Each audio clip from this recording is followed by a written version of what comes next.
tackling the topics everyone's talking about online. Share, engage, interact. This is Newsfeed Now. Hey, it is Tuesday. Welcome into Newsfeed Now. I am Aaron Nolan. Got a big show in store. Did you know you can adopt a wild horse and the government would give you money to help raise it? Interesting story we've got in about 10 minutes. And we're talking about a grandma that is taking the internet by storm after weightlifting more than twice her weight and more than 3 times her age. But first, this story continues to trend on most social media sites. A Paris fire heard round the world. Our Lady of Paris, or Notre Dame, was built in the late 1100s to the early 1200s, and over the last 850 years, it's been a symbol of Paris and also a holding place for some historical and biblical relics. But yesterday, that church caught fire. The images were tough for many to take as the steeple came crashing down. Now, hours later, there's hope the church can be salvaged and many of the relics can be saved. Here's an update with Hadass Gold in Paris. 9 hours after it started, the fire that engulfed the Notre Dame Cathedral in Paris is finally out. The world watched in horror as one of the most recognized buildings on the planet and one of the most important to the Catholic faith burned for hours on end, flames shooting into the sky and smoke billowing over the city. Everybody's crying. It's very sad because Notre Dame de Paris is the symbol of Paris and the symbol of France. Gasps from onlookers as its iconic spire toppled. It's horrific. We had the tower full, and it was the worst sound, and people screamed. Around 400 firefighters battled the blaze at the more than 800-year-old church. While the spire and the oak wood roof were destroyed, the 2 bell towers and the front facade were saved, along with some of the most precious religious artifacts, including the holy crown that many believed is from the crown of thorns Jesus Christ wore at his crucifixion. French President Emmanuel Macron vowed that they would rebuild Notre Dame and will be launching an international fundraiser. That message of hope is what rang out louder than the flames. This goes beyond Paris. People are reacting worldwide, and the young people behind me show the power, faith, the power of a message of peace. We're going to go live to Paris in just a moment, but on Twitter right now, Notre Dame Cathedral fire is trending. I'm going to take a look. I wanted to show you a few of the images here. Here is a file photo. So this photo was from the past, but this is what many people believe is the crown of thorns that Jesus Christ wore during his crucifixion. This is a photo of the rose window here that is still okay. If you can look inside, you see as we scroll down a lot of the rubble there below. Here is a statue of Mary being brought out. Very cool stuff happening here, but I just loaded this about 5 minutes ago. Already 117 new results, 137 new results. So this is definitely a hot topic. I believe, Matt, are we ready to go to Paris right now? All right, Hadass joins us now live from Paris. Hadass, thanks for taking the time. I'm interested in the feeling around Paris, around the cathedral today. Is it solemn for what happened, or is it more hopeful of what was saved? It's hard to say. It's both. It's definitely more hopeful than it was last night. I was on the streets outside of Notre Dame just minutes after that fire erupted, and last night it was definitely horror. It was quiet. It was eerily quiet on the streets as people watched the fire unfold. Today, people are still saddened. They are coming out in droves to see what is left of the cathedral, but you hear a lot of messages of hope from all of them, and everyday people saying in addition to the billionaires and the celebrities who have donated, they want to give whatever they can to help reconstruct what they call Our Lady, what is really, truly the heart, the center of Paris. I just went to President Macron's Twitter page. I can't read French, so I'm not 100% sure what he's saying. What is he asking for folks there in France right now, and what is he promising as far as rebuilding this beautiful cathedral behind you?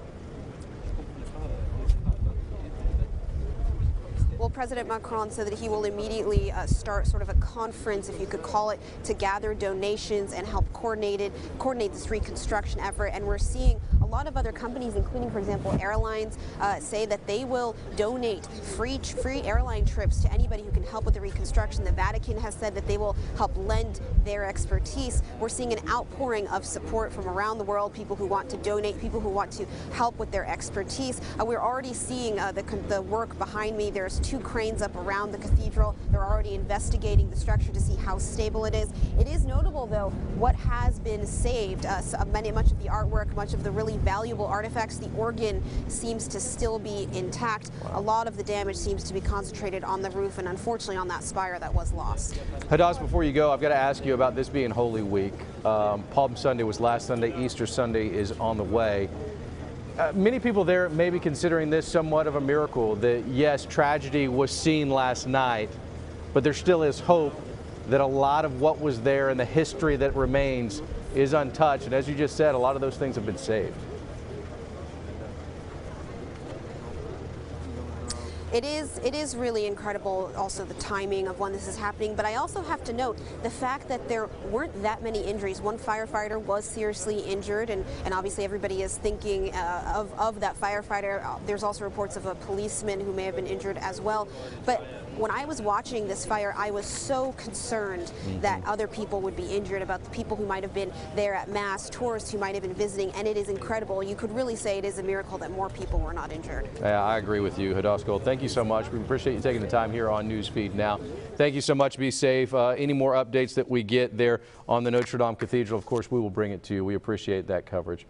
All right, moving on. 2 things that might not mix: Easter eggs and walls of death. But that's exactly what we're doing today.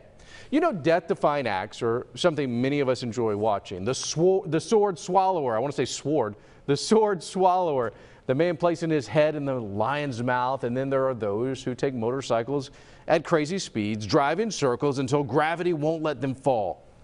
But unique in Alabama, they've added an Easter bunny. Chris Best shows us what's going on.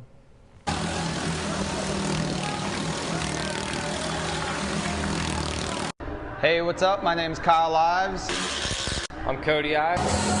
We're the Ives brothers. Here doing the Wall of Death at Pensacola Harley-Davidson. Old style traditional motorcycle stunt and thrill show.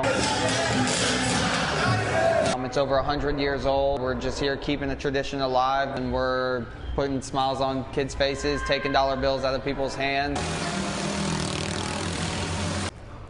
So my brother and I, we grew up on dirt bikes. My father, he grew up in the circus industry and rode in the steel ball. We started riding in the steel ball when we were probably 7 and 8 years old on BMX bikes, and then we converted over to dirt bike. We just kind of always had that feel for the daredevil side of things. Then we came across the Wall of Death, and that's when we kind of twisted things up in our own way. And we're getting up to 30 miles per hour in this barrel here. We're creating about almost 4 Gs. 1953 Harley-Davidson Hummer.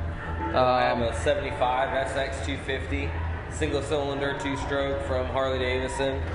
And then over here we have a 84 CB Honda 125 that we call the rat bike. It just keeps going. We ride older motorcycles for the simplicity of it, but also to keep that vintage tradition alive. Yeah, exactly. The tradition involved. A lot of this other stuff is actually from the 50s. These red tracks here. For the people that had never seen the show before, they don't expect us to come from the floor straight up into their face, you know, and be up to their height level.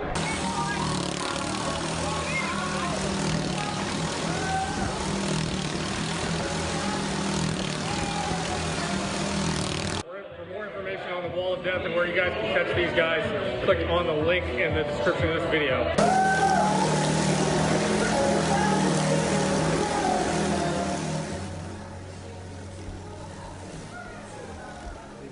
All right, let's go now to our resident motorcycle expert, Chris Best from Mobile, Alabama, a news director who likes to ride bikes as well. Chris, when you see something like this and you see these guys doing this, for you, who's the casual rider, how difficult and how scary is it? Oh, Chris, I think you got us on mute. Hold on. Chris, you got us muted. Can you hear me now? Yeah, I got you now.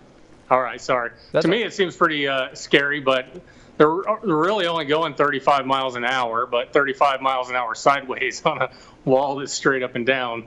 I certainly wouldn't do it, but those motorcycles are pretty cool. I mean, they're small engine motorcycles.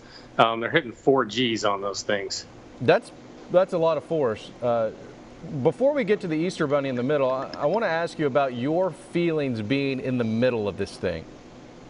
Well, it's funny because they offered me to do it, and I said, I'm not sure that I'm man enough to stand in the middle of that. and they kind of guilted me into it. They said little girls do it all the time. Woo! And then you saw the Easter Bunny in there. So yeah. So what's up it with was the very Easter loud. Bunny? I mean, look, is Easter coming early there in Pensacola, Florida? I'm sorry, say that again. Is Easter coming early there in Pensacola? It came about a week early, and it brought a little bit of thrills and chills with it this year in Pensacola, so it was pretty cool. Or is that the rabbit hole? Have we finally found the rabbit hole is actually the ring of death? I'm sorry, I'm having trouble hearing you. I'm sorry. Is the rabbit hole the ring of death? Yeah, he went down the rabbit hole for sure and spun around a few times. All right. So, it's funny because the person in the rabbit suit, I'm sorry if your kids are watching, was actually a young woman, and it was funny they took the head off and put it on the bikers and had the woman stand there with the bunny head on the bikers next to it. To all my kids watching, it wasn't really the real Easter Bunny. He's coming Sunday for you. Chris, before you go, where else are these guys going to be? Well, they go all over the country. If you go to the story on the Newsfeed Now page of your local station's website, there's a story about all this, and there's a link to their Facebook page. You can follow them on Facebook. I know they're heading out west to California. They're from Georgia, so they do a lot of stuff in the southeast, so you can catch them there. All right, Chris, thank you so much. We appreciate it. Don't go off into the ring of death, okay? All right. All right. Thank you, buddy. All right, let's go to the Wild Wild West. It seems fitting, right? From the ring of death to the Wild Wild West. It's a place that is symbolic with the time of the cowboy and the wild stallions. For me, I start thinking about Dancing with Wolves or Lonesome Dove. Man, my dad loved Lonesome Dove. Steve, did you like watching Lonesome Dove? It was good. Yeah, it was a good show. Good series. It's, you know, that's the only mode of transportation back there was the pony, the horse. Well, the Wild West might be developed now. Of course, California is no longer the Wild Wild West. You've got movies and everything else being made there. But the horses, well, they could still be wild. In fact, right now in the U.S., there's an overpopulation of horses running free. So much so that the government is offering financial incentives for folks to adopt the stallions, fillies, and colts. Crystal Blair has the story. 90,000 horses running wild in 10 western area states, which include California, Nevada, and Wyoming. Not only is there 90,000 running on the range, there's another 55,000 are in some kind of long-term or short-term holding. Birdie Mae is from Oregon, too. Fred Wool, chairman of the National Wild Horse and Burro Advisory Board, has several rescue horses on his ranch in Harrison that are up for adoption. He says they have 90,000 horses running wild, but the rangeland can only handle 27,000. One of the big things people say is, well, the cattle ranchers, get the cattle ranchers off of it. The cattle aren't out there that long. They're out there at the most not 90 days in a year. These horses are out there 24/7, 365 days a year. Kiss. Oh, wow, he did it. Now, the government has stepped in with an incentive. One of the new things that we've got going on that's really good, that it was a recommendation by the advisory board in 2016 was this incentive program where they will pay you $1,000 to adopt one of these horses. And this is Birdie Mae. She's from Oregon. And if you notice, Birdie Mae, let's look here. She's got a very distinctive branding right on the side of her mane. This happens when they get gathered. This mark lets people know their history. So whoever buys her will learn all about this beautiful girl. Now you get $500 within 60 days, and at the end of the year, see, these horses' title don't transfer for a year. So if you get one of these horses, it's not yours for a year. All right, Crystal now joins us live from Branson, Missouri. Crystal, the Rolling Stones wrote a song called Wild Horses. Couldn't drag me away, couldn't drag me away. Well, wild horses might be dragging some cash your way if you're a cowboy or a cowgirl and need a wild horse to train. Well, as you can see, I was a little bit of a cowgirl for a minute anyway. Yeah. So tell me about this program and tell me how it's working here in the South. Well, first of all, we were kind of dumbfounded to find out that they were actually having this issue. And it's not so much in the South as it is the Western states. Fred, the man that you saw there, who I've deemed the horse whisperer, he says that it's about 10 Western states that are having this problem, including California, New Mexico, Arizona, Utah, Wyoming, Montana, you know, and kind of in that little area. And what's happening is that he is bringing some of the horses to his ranch, and he's getting them trained and prepared for adoption. It's kind of like a dog rescue or a cat rescue. And so what they're doing now is offering $1,000 to qualified adopters.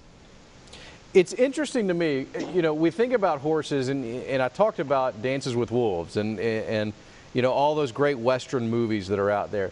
And you think that, okay, those horses have been domesticated now. But in your story, you said 90,000 wild horses still are running free in the United States. That's crazy to think about. I know, it really is. And even wild Mustangs. Did you see they had wild Mustangs? That's really awesome. So, yeah, they are running wild. And if you heard him, he mentioned out of that 90,000, there's like 55,000 that are in holdup somewhere that are waiting, you know, to possibly be adopted. And the big problem, they don't, the range does not have, you know, enough terrain, so to speak, to handle. So they're dying. They're dying. That's really sad to hear about. So we definitely need some adoptions there. All right. So $500 up front, $500 after a year. And that's kind of how the ownership of a horse works, is you got to keep them 12 months.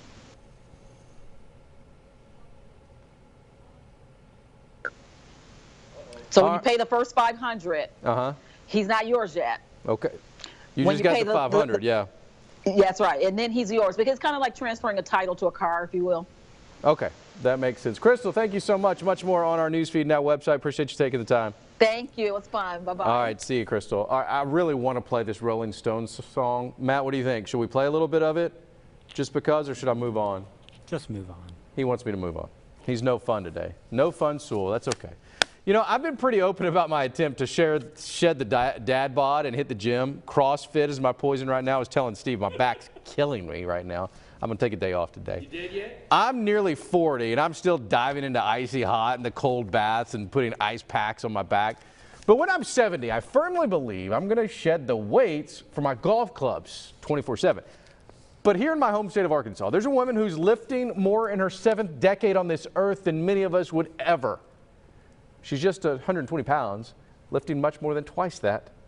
Mitch McCoy has the story. Off the beaten path inside a warehouse building in North Little Rock, a world record deadlifter, rocking pink Converse shoes, standing proof age is only a mindset. When you're retired, yeah, you have the opportunity. Sherry Mobley turned 70 in July, deadlifting 305 pounds, setting records in her class and division. It's my motivation. It's what keeps me going. To sit at home, I couldn't do it. I think she's helped me out more than I've helped her. Kurt Madison is her trainer. He took the role with rules set on the front end. She looked at me and she said, "You could not swear around me. Do you understand me?" And, you know, I felt like I was getting scolded by my mom.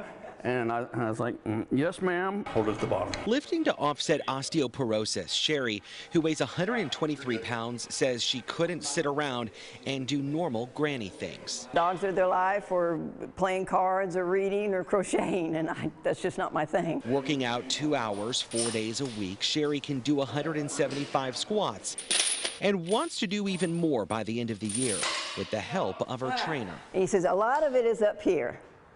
And he said, I've got the strength and the ability, but the gray matter gets in the way. With 10 grandkids and a growing passion, Sherry is lifting proof souls can stay young forever.